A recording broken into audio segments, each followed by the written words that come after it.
আমাদের পার্টির রাজ্য সম্পাদক সহ আমি নিজেও গেলাম। কি দেখলাম, দেবু চক্রবর্তীর উপর আক্রমণ করেছে, ঠিক আছে, ডিওয়াইএফ করে, কমিউনিস্ট পার্টি করে, এবার ভোটের দায়িত্ব নিয়ে কাজ করেছে, তার জন্য তার উপর আক্রমণ হতে পারে, আক্রমণ হবে। বিজেপি এটা করাটা, বিজেপির পক্ষে এটা স্বাভাবিক। কিন্তু দেবু চক্রবর্তীর বাবা ৭০-৭২ বছর বয়স, শঙ্কর চক্রবর্তী কোনো রাজনীতি করেন না, তিনি পুরোহিত, তিনি জপন করেন। ট্রাইবেল এলাকা, নন ট্রাইবেল এলাকায় লক্ষ্মী পূজা থেকে আরম্ভ করে বিভিন্ন শনি পূজা থেকে আরম্ভ করে লক্ষ্মী পূজা থেকে বিভিন্ন পূজা পার্বণে জপনি করে জীবিকা নির্বাহ করেন। বয়স ৭০-৭২ বছর হবে, কেন তার উপর আক্রমণ হবে? আমরা গিয়ে দেখলাম মাথা থেকলে গেছে, কোমরে সেখানে ফুলে গেছে।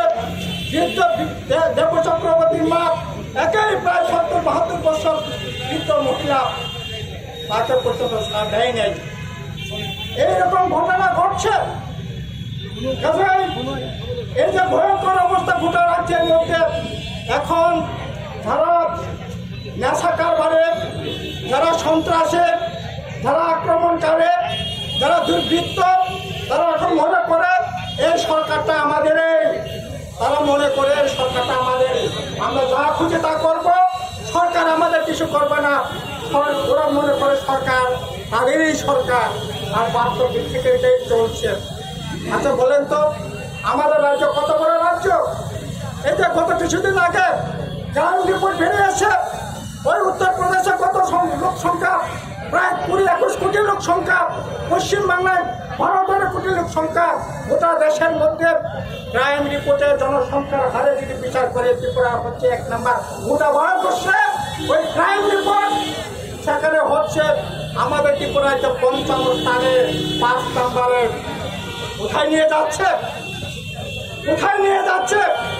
ওই নেশার যে দূরত্ব গোটা দেশের মধ্যে ৩৬ জনের পর আমাদের রাজ্য হচ্ছে ২ নম্বরে। এরকম তো হওয়ার কথা ছিল না। নেশা বিরোধীর কথা বলেছেন, এত কিছু বলার পর এই ভয়ঙ্কর পরিস্থিতি কেন হবে? এরকম তো নয়।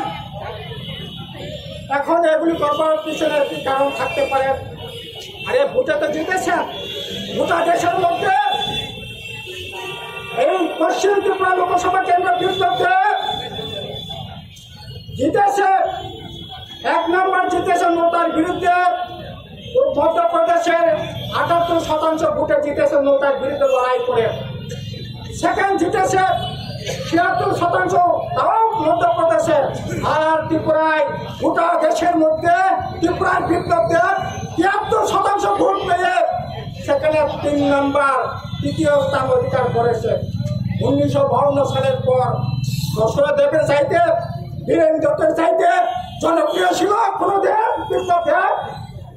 আর এই বিপ্লব ৭৩% ভোট পেয়ে জিতে, কি করে জিতে? ডাকাতি করে জিতেছে। এজেন্ট বসতে দেয়নি, এজেন্ট বসেছে জোর করে তুলে দিয়েছে। এরপরেও ৬০ টাকা আক্রমণ করতে হবে, বাড়িঘর ভাঙচুর করতে হবে। এই অবস্থা বেশি দিন চলতে পারে না। একদিকে এই জুলুম রাজ চলছে, আবার অপরদিকে ঠকাই রাজ চলছে, ঠকবাজের রাজত্ব চলছে। ওই এডিসি এলাকায় একই অবস্থা দেখছে, সেখানেও ওই আপনার কিশোর দেববর্মা, এই ঠকবাজিদের দল। এমন কোনো দিন নাই যেদিন কোনো না কোনো প্রান্তে আক্রমণ হচ্ছে না। বিজেপি আক্রমণ হচ্ছে, মাথায় আক্রমণ হচ্ছে, মাথায় বিজেপি আক্রমণ হচ্ছে, সিপিএম এর উপর আক্রমণ করছে। আর এডিসি এলাকার রাজ্যটাকে সরকার বানিয়ে ছাড়ছে। এই যে গত কিছুদিন আগে ঠকবাজি কারখানা দেখছেন তো, ১১০টা চাকরি সেখানে নেবে, ২৭,০০০ উপর ইন্টারভিউ হবে। কি করে প্রশ্নপত্র পাস হলো? বিচার হলো? কারা এস হয়েছে? ওই বাংলাতে একটা প্রবাদ আছে, বললেন নি, মায়ের খন্ডাই মান দেখলে গুন্ডা খন্ডাই মান দেখো। মানে কারো যে চুরি করে সে ধরা পড়ে না, ওই চারের যে চুরি করে সে ধরা পড়েছে।